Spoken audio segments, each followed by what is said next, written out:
Hello everyone, my name is Łukasz Malinowski, the Internet of Things advisor and trainer. And today I've got a pleasure to meet with my friend and IoT professional Ulf Seijmer.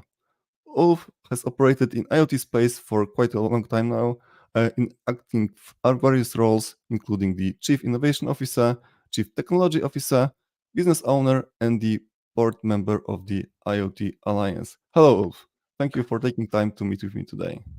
Hi, Lucas. Always nice to see you. Could you briefly introduce yourself to the audience? Because you've got quite a track record in the IoT space, and yeah, it's always interesting to share the insights and your history with the audience.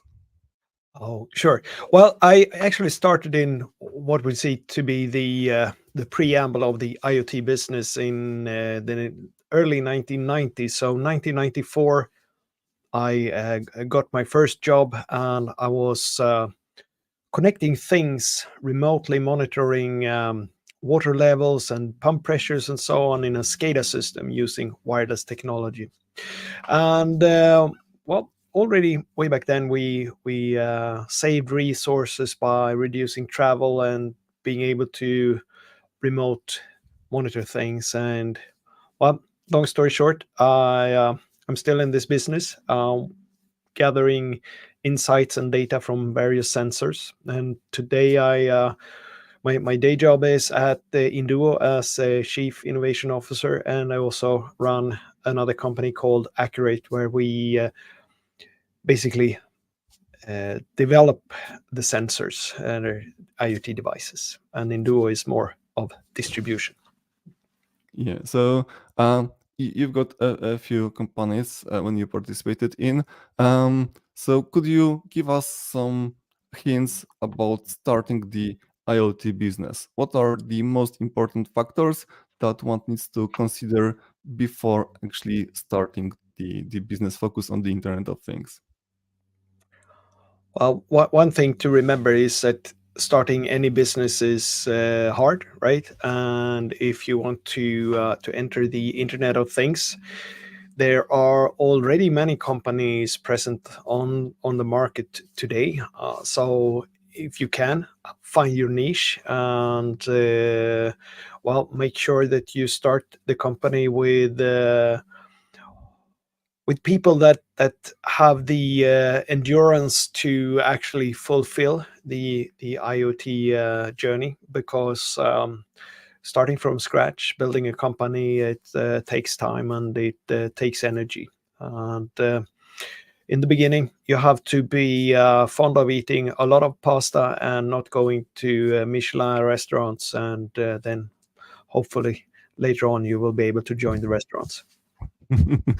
Yeah. So, according to various estimates, up to 75% of IoT initiatives fail. That's a huge number, right? And what is the main cause of those issues? Like, what makes IoT business so hard that most of companies fail at the very beginning?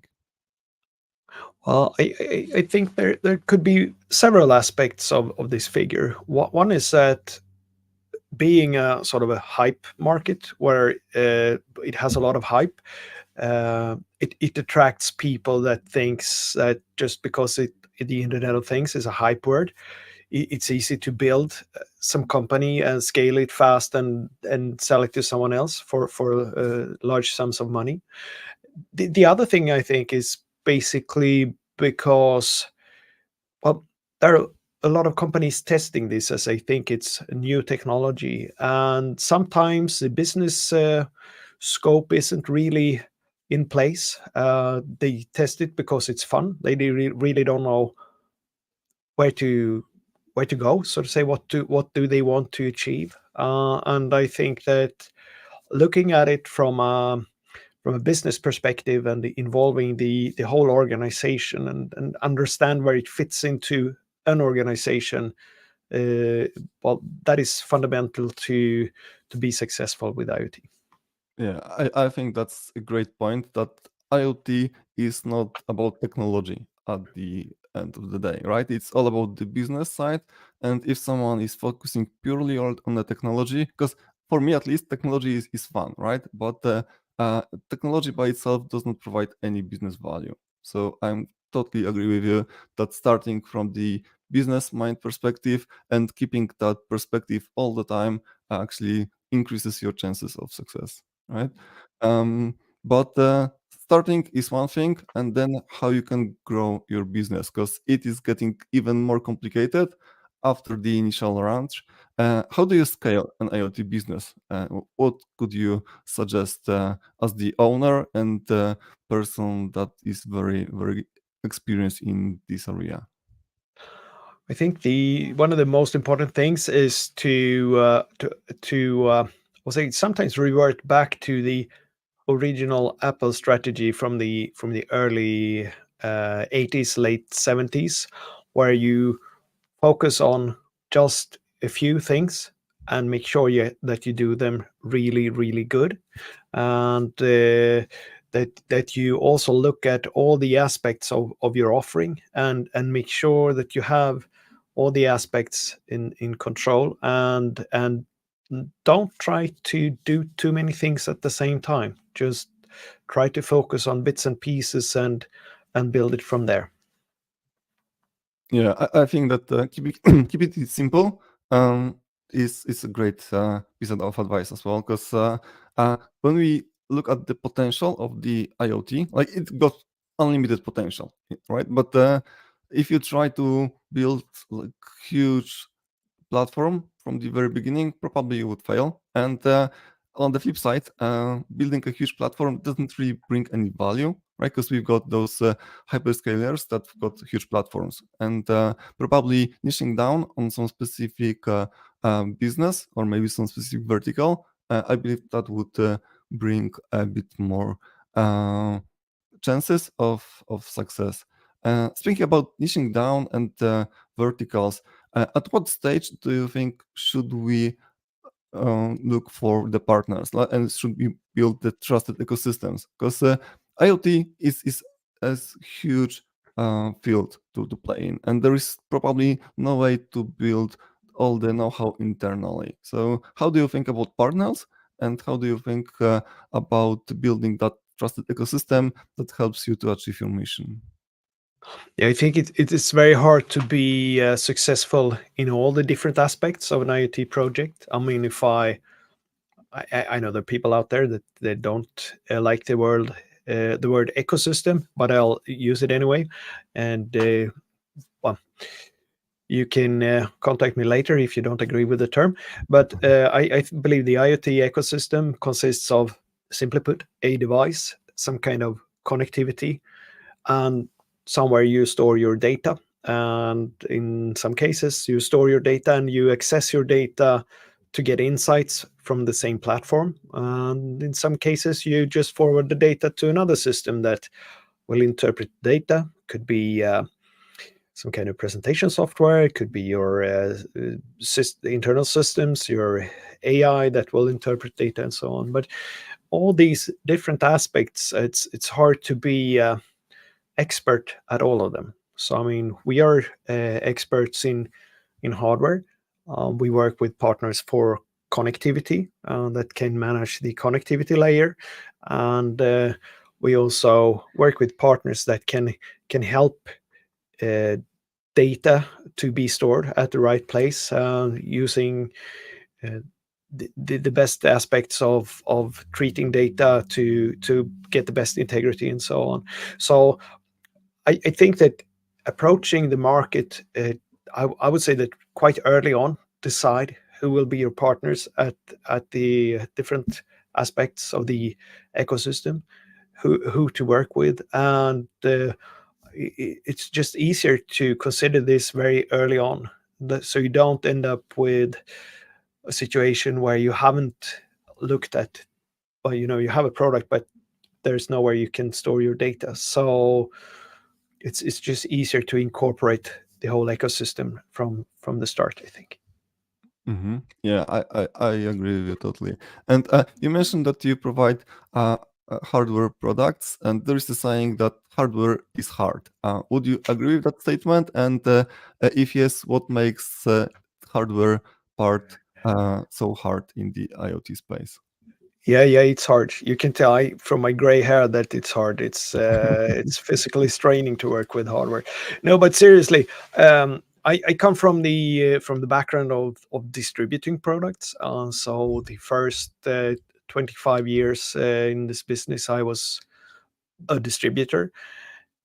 In the late, like 4 or 5 years ago, we decided to also complete the task of developing a product, and we thought it would be hard, and it was hard, but it was probably harder than we anticipated. So there are so many aspects of developing hardware. And throughout the years as a distributor, I've been at trade shows and meeting customers and so on, and I presented a product and gave the price. And from time to time, people say, "Oh, that was an expensive product, but we can develop that one ourselves, and it will probably be 1/10 of the cost." Today, I can say, "Okay, sure, fine, go ahead." Now I know what it takes to actually develop products, and well, I'm happy if someone wants to develop more products, but it also is a very, very long journey and a lot of things to to bear in mind. Yeah. So, if you could dive a bit deeper, to get your experience in this area.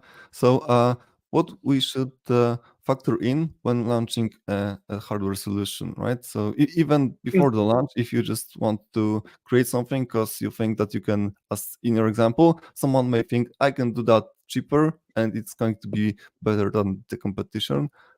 So, what should we really factor in before we even start the design of the hardware itself? Well, it is actually it's a long process, and I can just briefly take you through the whole process of what it takes to design a product. So we are not in the position where we have our own hardware designers. We do have firmware people, but we don't have hardware people. So first of all, you lay out a basic idea what you want to achieve, what kind of components, what kind of inputs, what kind of power supply, what kind of connectivity, temperature, tolerances, and all these various things. So in our case, we basically designed the product with our own prototype circuit boards. Very, very easy to just, I'm not an expert. I know some electronics, but not that much. So we laid out a simple um, circuit board, and we purchased breadboards with the different sensors, and we just simply connected this to this breadboard. We got the firmware working, and that was sort of the first test phase. And from there on, we designed the product with a professional hardware designer that basically incorporated all these sensors on the board that we have been tested on breakout boards. Mhm. So from there on, we got the product, and we had to rewrite the firmware again because the hardware designer had another idea than we had when it came to communicating with the sensors. And from there on, we designed the product. It was ready to be put on the market, but then you have to have sort of CE marking in place and some other testings. And just to test the product for CE, we had to rewrite the firmware a third time, because when you send a device to the lab, they should be able to just bring it out of the box, and it should be able to do everything automatically, check all the inputs, outputs, and set the inputs high and low and so on. And somehow you need that data to be presented. So we basically had to rewrite the firmware and make a simple server application just for the CE testing. And after that, well, then the product was ready to be put on the market. So there are there are a lot of steps to take on this path, and I wasn't um, I wasn't aware that we had to just rewrite the firmware a second time just for the CE testing. But we managed to do that. But that was a hurdle. Another issue we had is that we believe a lot in sustainability, and we wanted to step away from the disposable batteries and wanted to incorporate the battery that was being able to charge, and that was also quite problematic to find a battery during COVID that was available and that would meet all the security standards. Also, to be able to charge the battery just when it's within certain temperature limitations and so on. So that there are a lot of different aspects, and these are just some that we have met during the development. But it's going from something with a Raspberry Pi or Arduino with the things on a breadboard to a ready-made product. It's a huge leap. Yeah, I can tell. And I love the way that you describe it, because it might feel that it is kind of the waterfall approach, but actually it's very iterative. And what you said about the rewriting firmware like over and over again, you feel like you've got the firmware right, you've tested it, it is doing what it's supposed to do, and then all of a sudden, because of some external cases, you need to rewrite it yet again, right? So I believe that impacts both your time and cost, right? Because time equals money.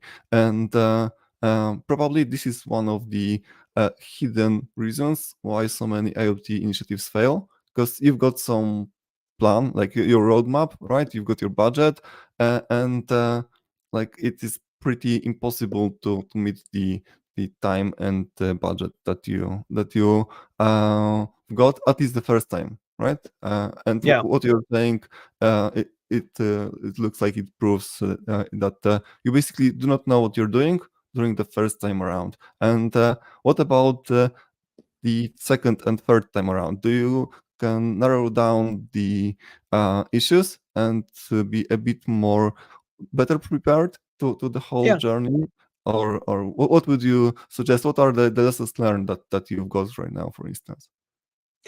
Yeah, the lessons learned is that we already know that there is going to be C testing when we launch the next version of the device, and we know what it takes.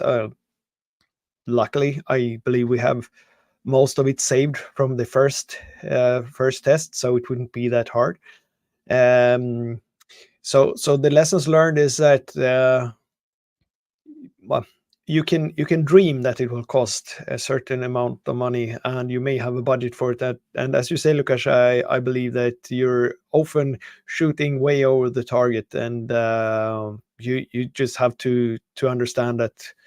I mean, there are other ways, of course. You can go out to a large company and basically ask them to design hardware for you, and you will get a fixed cost. But if you want to do it yourself, uh, then it will take some resources from you. That is, and I mean, there are other things that can happen along the way. I mean, the first batch we produced was during COVID. There were no circuits available, so we purchased circuits for the alarm inputs, and when they were finally assembled on the board, we realized that our subcontractor purchased something from the um, say the gray market, and it wasn't actually a real component. They got fooled, so they Mhm. had to replace you know 3 components on all the boards produced.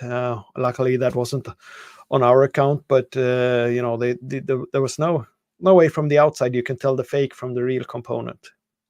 Yeah, So well, that's also, if you're using a subcontractor, make sure that you have a rock solid agreement with them so that they take full responsibility for whatever components they purchase. yeah, I think that this is great real life lessons learned, right? That you need to be extremely careful, because, as you said, you cannot tell just by looking at the board if the whole thing is real or not. Mm. So we've got a question from Samesh about how can you address competition in the IoT product space. So yeah, would you like to? put Yeah, your thoughts sure, on this? sure. Yeah, yeah. There is a lot of competition in the IoT market, and me personally, I know I don't have the cheapest sensor on the market. We have aimed at producing all of it in our local market in Sweden. So we have basically a high-end product when it comes to price, but we have also invested a lot in sustainability, where we're using rechargeable batteries and so on. So I believe it's a little bit about finding a niche where no one else has produced a similar product. But then after all, it's also about add how much business value can it add to the customer, because at the end of the day, that's what they're going to purchase, not the hardware. Yeah, exactly. So we've got two extremely important points here. One is that I do believe that we should not focus on competition as such. Like we should focus on what our end users really expect and need, right? And if we can deliver on that promise, then there's a huge chance that they will choose your offering. And on the other side, like, do you think that we can offer only the hardware without the extra advisory or guidance to the customers, or do we have like both? If someone just want to produce hardware, maybe they should think about finding a partner that can help with the advisory part. So what's your take on that? Uh, Again, it comes back to your initial question about the 75% failure rate on IoT projects. I believe that, sure, we are a device manufacturer. Despite that, I always try to help the customer with as much of the implementation part as possible, because after all, I know the products and we can make it happen much faster. So if they need our help or advice, then it's easier for us to help them get started and focus on what they know. So our part of the ecosystem is to get the devices to send data to, well, basically the next part of the ecosystem. Yeah, I totally agree with you. And I look at the Internet of Things from the ecosystem perspective, right? Because this is like, that's all it is, right? It's not about having a device connected to some kind of backend. It's more about that many-to-many connectivity and creating that ecosystem. And the same is true if you are a business owner, right? You are basically providing some kind of ecosystem and interactive with other parts of this ecosystem, right? So personally, I believe that we should not offer only the hardware products and make customers integrate those products with rest of the solution, right? Because it's basically not fair, because we are the IT experts, not our customers, because they are expert in their domain, not necessarily from the uh, IT perspective. So speaking about the customers, could you give us some ideas? How do you predict the end user needs? Like, do you know that there is a niche in the market, or you basically go out and ask your potential customers or maybe past customers about what type of hardware offering and advisory offering would actually meet their needs? So what's your take on that?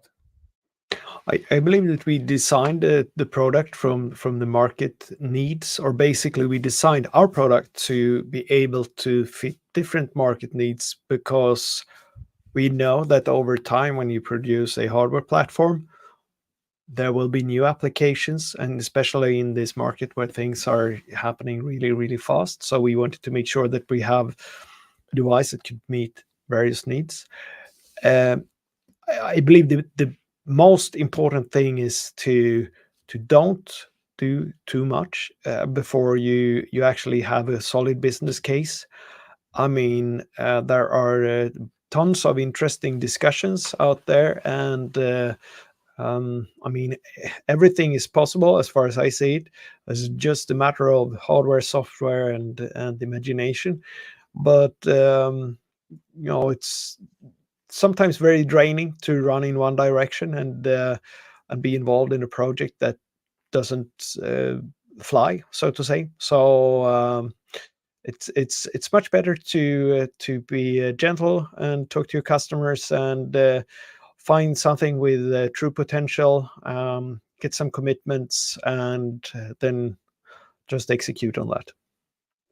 Yeah, I think that's good advice. So, is there anything that you would have done differently, having your experience but starting your first IoT business right now? What would be like your advice to younger you, starting the IoT business from the first time? Well, sometimes you ask yourself, should we really have done this? Looking back at all the work,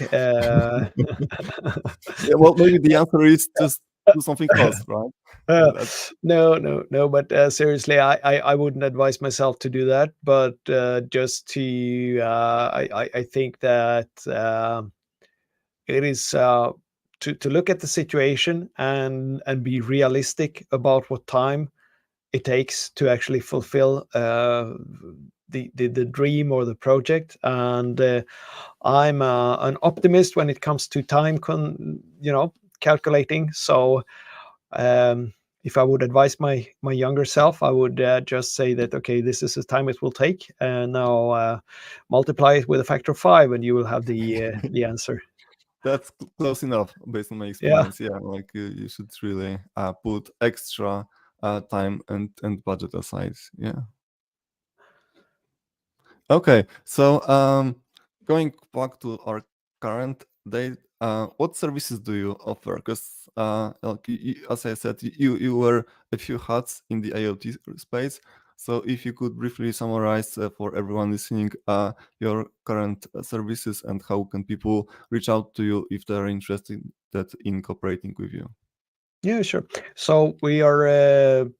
I work for Induo, a company that I also co-founded 15 years ago, together with two partners, and we work with IoT distribution. So we distribute devices from various companies, and if someone is interested in reaching out for possibilities to distribute their solution, please reach out to us.